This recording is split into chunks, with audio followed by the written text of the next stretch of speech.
Why was the mysterious Gorgon tribe of the Libyan deserts erased from history? This tribe, described in ancient sources only as monstrous, was actually one of North Africa's most advanced civilizations. Hidden details exist in Herodotus records. The Gorgons were ruled by female warriors, possessed advanced poison knowledge, and used techniques to turn enemies to stone. Modern archaeology confirms these accounts. Ancient city ruins found in Libya show that the Gorgons were masters of bronze work, advanced in medicine, and geniuses in warfare tactics. But Greek mythology turned them into monsters. Why? Because they were different, female-led, matriarchal, powerful, and they posed a threat to the Greek patriarchal system. Perseus' heroic story is actually a masked version of cultural genocide. Today, I'll tell you the real story of Gorgon civilization with archaeological evidence, ancient sources, and modern anthropology, because history's winners write the story, and the losers become monsters. Our story begins in 780 BC, on the western shores of Libya. In the crystal-clear waters of the Mediterranean, a great city was rising. This city appears in ancient records as Gorgonion, the city of the Gorgons. But this wasn't just any ancient city. Gorgonion housed one of the most advanced civilizations of its time. Water channels ran beneath the streets. Bronze pipes carried clean water to every home. The streets were systematically planned. Buildings were multi-story and impressive. Most surprising was the governing system. Unlike other ancient civilizations, here women had equal, even higher status than men. The queen ruled alone and bore the title Medusa. In 2003, Italian archaeologist Dr. Luigi Balbo made an unexpected discovery while conducting routine excavations in Libya. The ruins emerging from the sands belonged to a civilization he didn't recognize. The writings on pottery, figures and wall paintings, architectural style, all had features never seen before in that region. As excavations deepened, the picture became clearer. This wasn't just a settlement, but remnants of a vast culture. And everywhere was the same symbol: snake-haired female figures. But these figures weren't depicted as terrifying. They were portrayed as powerful and respected. Dr. Balbo's most important discovery came in 2007. The frescoes on the walls of a large palace complex he found in western Libya challenged everything we knew about history. In these frescoes, the snake-haired woman Medusa was depicted as a beautiful, powerful, and dignified leader. When these findings were compared with ancient sources, there was a surprising match. The Gorgon tribe mentioned in Herodotus' histories lived exactly in this region. Herodotus had written, in the 5th century BC, in Libya, near Lake Triton, lives a tribe called the Gorgons. These women are warriors and turn their enemies to stone with magic. At the time, this was read as fantasy. But archaeological findings show that Herodotus was recording the truth. By 750 BC, a new queen had ascended the throne in the city of Gorgonia. Her name doesn't appear in ancient records, but she bore the title Medusa. Modern historians call her the last Medusa, because she was the final representative of the Gorgon dynasty. The last Medusa wasn't an ordinary ruler. Palace records found in Libya show that she was extraordinarily intelligent, multilingual, and possessed advanced scientific knowledge. She had particularly specialized in chemistry and medicine. The most fascinating aspect of Gorgon culture was its scientific advancement. Laboratory remains found in Libyan excavations show that the Gorgons possessed technologies that exceeded the standards of their time. Glass production, chemical distillation, complex pharmaceutical formulas, ... The most notable area was toxicology, the science of poisons. From Libya's venomous snakes, scorpions, and plants, the Gorgons produced various medicines and poisons, but not just for killing, mostly for treatment and control purposes. Medusa's special skill was in this field. Palace records show she had perfected the technique called petrification. This technique was a way to neutralize enemies without killing them. Modern toxicology can explain this technique. Libyan viper venom, when used in the right dose, creates complete paralysis but doesn't kill.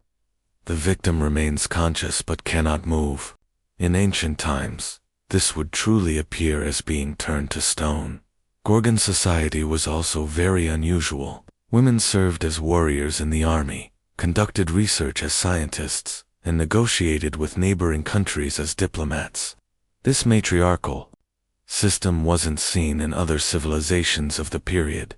The city of Gorgonian was also an important trading center. Gold, ivory, and exotic goods from Africa's interior were collected here and sent to Mediterranean countries. This trade made the Gorgons wealthy and powerful, but this wealth and power caught the attention of neighboring civilizations, especially merchants and explorers from Greece were dazzled when they saw Gorgon riches in 745 BC. Foreign ships appeared on Libyan shores. These ships came from Greece and were different from previous visitors. This time there weren't just merchants, but also warriors. Leading the ship fleet was a young leader named Perseus. He introduced himself as a hero and said he came with a peace mission, but their real purposes were very different. Perseus came from the city of Argos and was acting on behalf of Greek city-states struggling with economic problems. Libya's riches, especially gold and precious stones, were what the Greek economy needed. The first diplomatic meeting was held in the Gorgonian palace. When Perseus met Queen Medusa, he was surprised. He hadn't expected to deal with a young, beautiful, and very intelligent woman. According to Greek tradition, women shouldn't have a say in political matters. Men made decisions, women obeyed. But Medusa was ruling a kingdom alone and was very successful at it. Perseus initially approached He proposed mutually beneficial trade agreements between Greece and Libya. The Gorgons would provide raw materials, while the Greeks would bring advanced technology. But Medusa was a very experienced diplomat. She immediately understood Perseus' real intentions. This wasn't equal partnership, but an exploitative relationship. The Greeks wanted to take Libya's resources and give only cheap manufactured goods in return. Negotiations continued for weeks. Perseus was becoming increasingly coercive. He spoke of the superiority of Greek civilization and promised to introduce the Gorgons to civilization. Medusa listened patiently, but was seething inside. Their own civilization was more advanced than Greek technology. She knew they were ahead of the Greeks in medicine, chemistry, and engineering. One day Perseus gave Medusa an ultimatum. Either she would accept Greek protection or face the consequences. This was an open threat. Medusa abandoned diplomatic courtesy. "Are you threatening me in my own lands, Perseus?" "I'm offering you civilization," Perseus said harshly. "Refusing this wouldn't be wise." "Your civilization," Medusa said coldly, "is a system that enslaves women, oppresses the weak, where the powerful exploit the weak. We don't need your civilization." Perseus' patience snapped. He saw that the diplomatic approach wasn't working. Now it was time to use force. After Perseus left Gorgonian, he convened a war council on his ship. With him were Greece's most experienced warriors, Lycaon, student of Theseus, Cleomenes from Sparta, and Athens' most famous strategist, Xenophon. "Female barbarism," Perseus said angrily. "They don't have the capacity to understand civilization. There's no choice but to use force." The Greeks' plan was simple. They would capture the city with a night raid, take Medusa prisoner, and break Gorgon resistance. This tactic had been tried in many places before and had been successful. But Medusa wasn't idle either.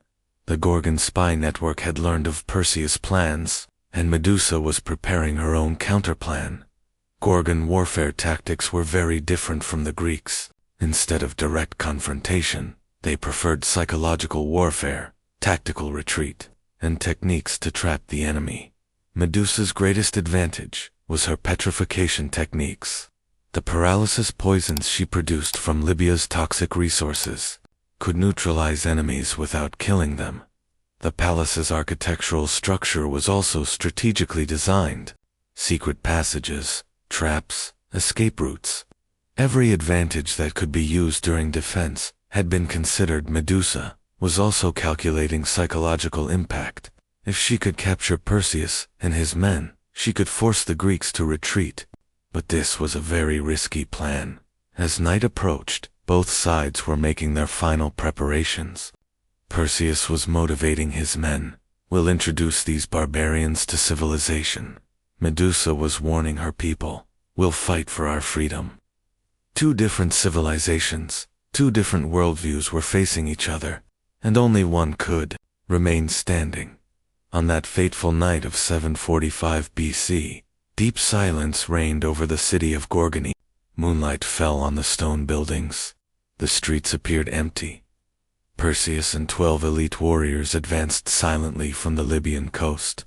Greek military tactics were highly developed. Night raids, city sieges, rapid capture operations. They had taken dozens of cities this way. As they approached the walls of Gorgon, Perseus was surprised. No guards were visible. There was no defense. This was either very poor preparation or a very good trap. "Too easy," said Lycaon beside him. "These barbarians have no military discipline." Perseus was thinking more carefully. Medusa had seemed very intelligent. This simplicity seemed suspicious to him. When they entered the palace garden, they noticed a strange smell. Light, almost imperceptible, but disturbing. Experienced warriors began to be more careful. Perseus' men were also experienced. Cleomenes had been raised in Sparta. Xenophon had fought in Athens' toughest battles, but none had fought in Libyan conditions. The palace's main gate was open. This was definitely suspicious. Perseus hesitated, but it was too late to turn back. His men were waiting. He had to carry out orders from Greece. When they entered the inner courtyard, the scene became even stranger. Palace servants seemed to be doing their normal work, as if nothing was happening. "This isn't normal," Xenophon whispered. "The enemy has a plan." Perseus was thinking the same thing, but they were now in the middle of the operation. They had the choice of forward or back. As they approached the throne room, they saw the doors were open. Light was seeping from inside, and a woman's voice could be heard. Medusa was speaking. Perseus gave final instructions. "We'll capture her alive. Don't kill her. She's more valuable to us." When they pushed the door and entered, they found Medusa sitting on the throne, but something was very different. Medusa was sitting calmly, as if she had been waiting for Perseus. Her hair was strangely braided, woven in complex patterns with metallic glints between them. Her eyes were also different, glowing strangely. "Welcome, Perseus," Medusa said calmly. "I was expecting you." Perseus drew his sword. "Surrender, Medusa. Your resistance will only harm your people." "Do you think so?" Medusa smiled. "You're really very naive." Just then Perseus' men began showing strange symptoms. First mild dizziness, then coordination problems, then ... Lycaon was the first to fall. His knees buckled, but his consciousness was clear. "What's happening to me?" he mumbled. Cleomenes tried to raise his sword, but his arm wouldn't respond. His eyes filled with fear. Is this magic?" One by one, Perseus' men collapsed to the ground. They weren't dying, but couldn't move. They were completely conscious, but their bodies were paralyzed. Perseus looked at Medusa with a mixture of fear and anger. "What did you do to them?" "Which? I turned them to stone," Medusa said coolly. "In your terms." Perseus' legs were also beginning to feel heavy. He realized he would suffer the same fate. This isn't possible. You don't know how advanced science can become, Perseus. We have 1,000 years of accumulated knowledge. Your civilization is still a baby in the cradle. Medusa stood up and approached Perseus. Perseus was now having difficulty moving, but wasn't completely paralyzed yet. "You're curious how I did it, aren't you?" Medusa said. "Our people, who have lived in Libya's deserts for thousands of years, learned all of nature's secrets. Medusa showed the palace's air system. There were thin channels coming from inside the walls. Through this system, poison mixed into the air fills the entire room. Odorless, colorless, but very effective. Perseus could barely speak. "You, devil." "I'm a scientist," Medusa replied. "Libyan fever venom, when used in the right amount, doesn't kill but completely paralyzes. But not alone." Medusa showed the metallic objects in her hair. "These are glass ampules. They contain various plant extracts. When necessary, they can be broken to increase the effect." As Perseus scanned the area with his eyes, Medusa continued. "Hemlock root disrupts coordination. Belladonna paralyzes muscles. Jimson weed cuts pain sensation when all used together." The petrification effect, Perseus completed, now barely able to move. "But our greatest secret," Medusa said proudly, "is our antidote knowledge. I can heal you whenever I want. This gives me tremendous power." Perseus was helpless. "Will you, kill me?" Medusa thought for a long time. "No, I won't kill you. I have a bigger plan." Medusa took Perseus to the lower floors of the palace. Here was a surprising laboratory technological sophistication that exceeded the standards of the time. Glass tubes, distillation equipment, complex chemical devices, bottles filled with various colored liquids. This laboratory approached even modern standards. "Our ancestors have lived in these lands for thousands of years," Medusa said, showing Perseus around the laboratory. "The Libyan desert is very merciless. To survive here, you must understand nature perfectly." Medusa showed various medicines. "This green liquid heals wounds. This blue mixture reduces fever. This yellow extract relieves pain. We produce all of them from Libya's plants." Perseus was still under the effect of the poison but could speak. "So, why aren't you killing me?" "Because you're very valuable to me," Medusa said with a mysterious smile. "You're the famous hero of the Greeks. Through you, I can send a message to Greece." Medusa showed another shelf. "Here are deadly poisons. If I wanted, I could kill you and all your men in a minute. But I'm not doing this. Why? Because I'm not a barbarian like you. I use my power to protect and control, not to destroy." Medusa took Perseus to another room. Here were pictures showing Gorgon history, thousands of years of civilization, scientific development, the tradition of female leadership. "Your Greek civilization is still very young," Medusa said. "We have 1,000 years of accumulated knowledge, but you see us as barbarians, because we live differently." While Medusa kept Perseus prisoner, she began to reveal her real plan. This wasn't just military conflict, but a cultural survival war. "Greeks do the same thing everywhere they go," Medusa said. "First you say, we're bringing civilization. Then you declare the native culture barbarian. Finally, you enslave the native people." Perseus tried to object. "We bring freedom." "What freedom?" Medusa's voice hardened. "The freedom for women to be slaves to men. The freedom to forget our own gods and worship your gods. The freedom to forget our own language and speak Greek." Medusa was right, and Perseus knew it. Greek expansionism followed the same pattern everywhere: invasion, assimilation, exploitation. "Our culture is different," Medusa continued. "In our society, women are equal to men. We produce science and art. We live in harmony with nature. You can't understand this." Perseus was impressed by Medusa's consistency. This woman was truly very intelligent and visionary. "Our only way to salvation," Medusa said, "is to control your story. When you die here, the story will be told as we want it." Perseus' blood ran cold.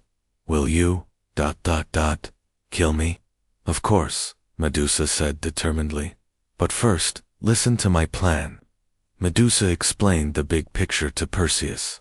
"After you die, when your men return to Greece, I know what they'll say. Medusa is a terrible monster. Perseus fought bravely, but lost. Perseus began to understand. Is this part of your plan? If I'm portrayed as a monster, the Greeks won't take me seriously. They'll say it's not worth dealing with barbarians. This will buy me time. Perseus grasped the genius of the plan with horror. Medusa would demonize herself to protect her people. Medusa's plan was very painful, but also very clever. By portraying herself as a terrible monster, she would prevent the Greeks from launching a full-scale invasion of Libya. But what does this mean for you? Perseus asked. I'm no longer important, Medusa said. My people are more valuable than me. I'll do whatever it takes to protect them. Perseus admired this woman's noble stance. Creating such an image about yourself, ... That's a very heavy price. Leadership is like that, Medusa said. You have to think beyond personal interests. Medusa explained all the details to Perseus. After killing Perseus, she would create a horrific scene, leave terrible battle traces. The surviving Greek soldiers would return to Greece telling the story. They'll tell the story of Medusa the monster. I'll be portrayed as horrible, untouchable, dangerous. This will frighten the Greeks. Perseus grasped the truth. And the Greeks will say it's not worth dealing with such a monster. Exactly. This will buy me a few years. During this time, I can protect my people, strengthen our defenses. But the plan was only a short-term solution. Perseus understood the tragic truth. But this is only a temporary solution. Eventually the Greeks will come. I know, Medusa said sadly. But if I can protect my people for a few more years, maybe our children will grow strong. Maybe we can form alliances with neighboring tribes. Maybe. There was a mixture of hope and desperation in her voice.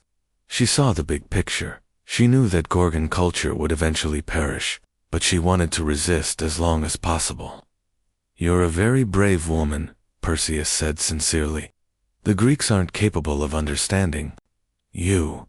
That's why agreement isn't possible, Medusa said. Your culture is built on power. Ours is built on knowledge and harmony. Two different worlds. Medusa took Perseus to the throne room one last time. The final hours of the night were approaching, and the moment of fate had arrived. Do you have any last words? Medusa asked. Perseus looked thoughtful. If the story is told as you want when I die, ... they'll call you a monster. Your true identity will be forgotten. This is my gift to my people, Medusa said. Sometimes the greatest sacrifice is sacrificing your own reputation. In his final breath, Perseus looked at Medusa. I wish we had met under different circumstances. Tears gathered in Medusa's eyes.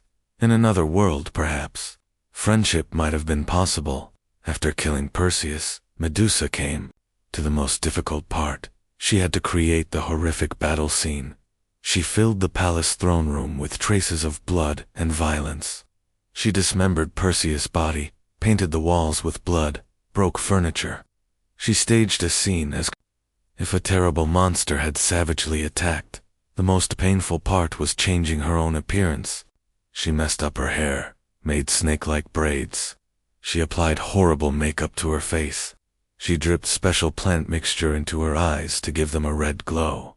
She gave partial antidote to Perseus' surviving men. When they became able to move, they would see the horrific scene.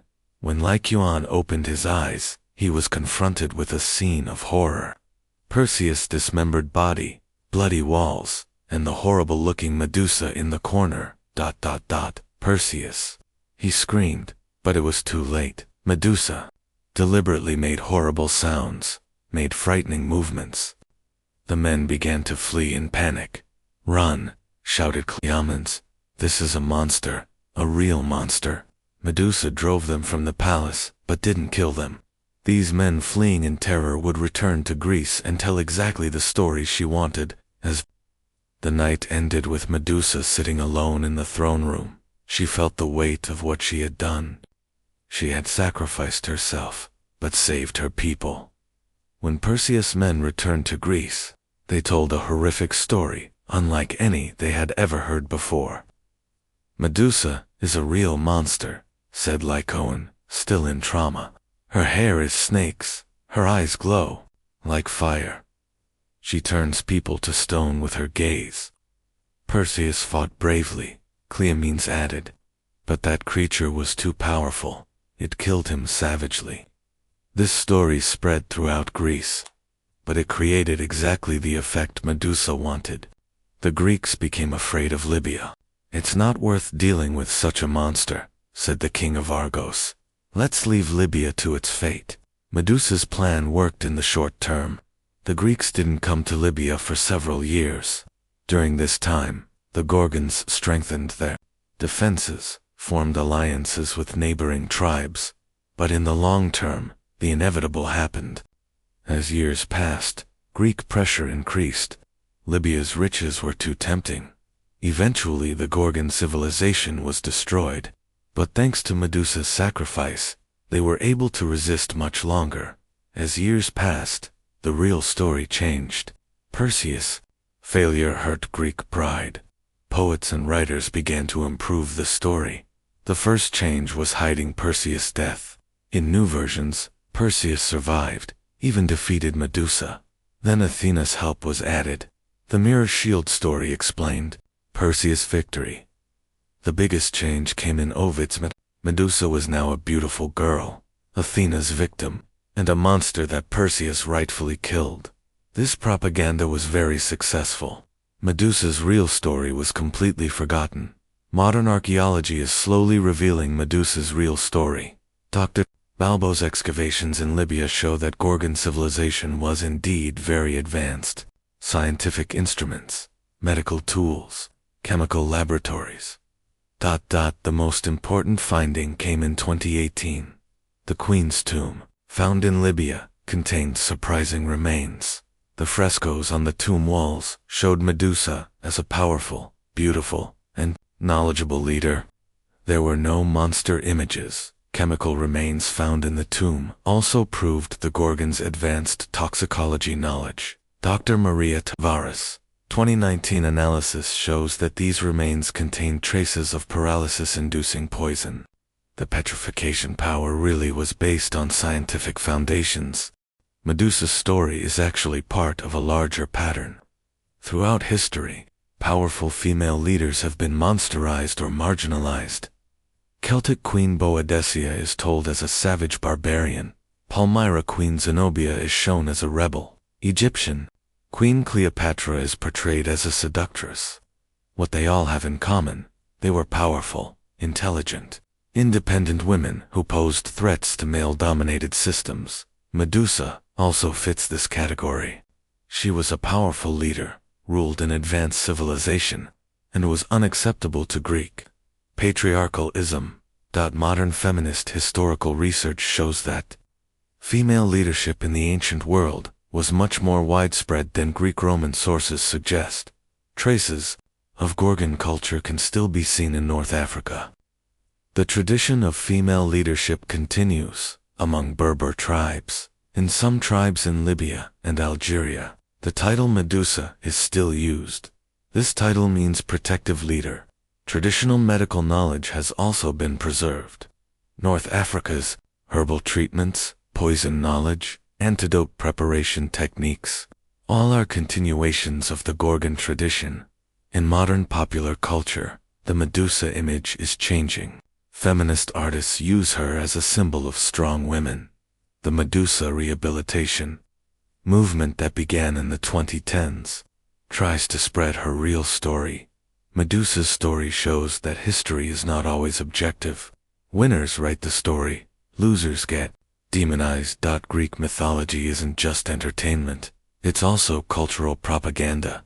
It reinforces Greek superiority, female subjugation, and the concept of civilization. Modern historical research questions this propaganda and reveals the truth. Medusa's real story is about a woman's sacrifice, a civilization's resistance, and history's hidden face. When compared with modern science, the Gorgons' toxicology knowledge shows surprising sophistication. Libyan viper venom really does create paralysis effects. Modern laboratory tests show the Gorgons used this perfectly.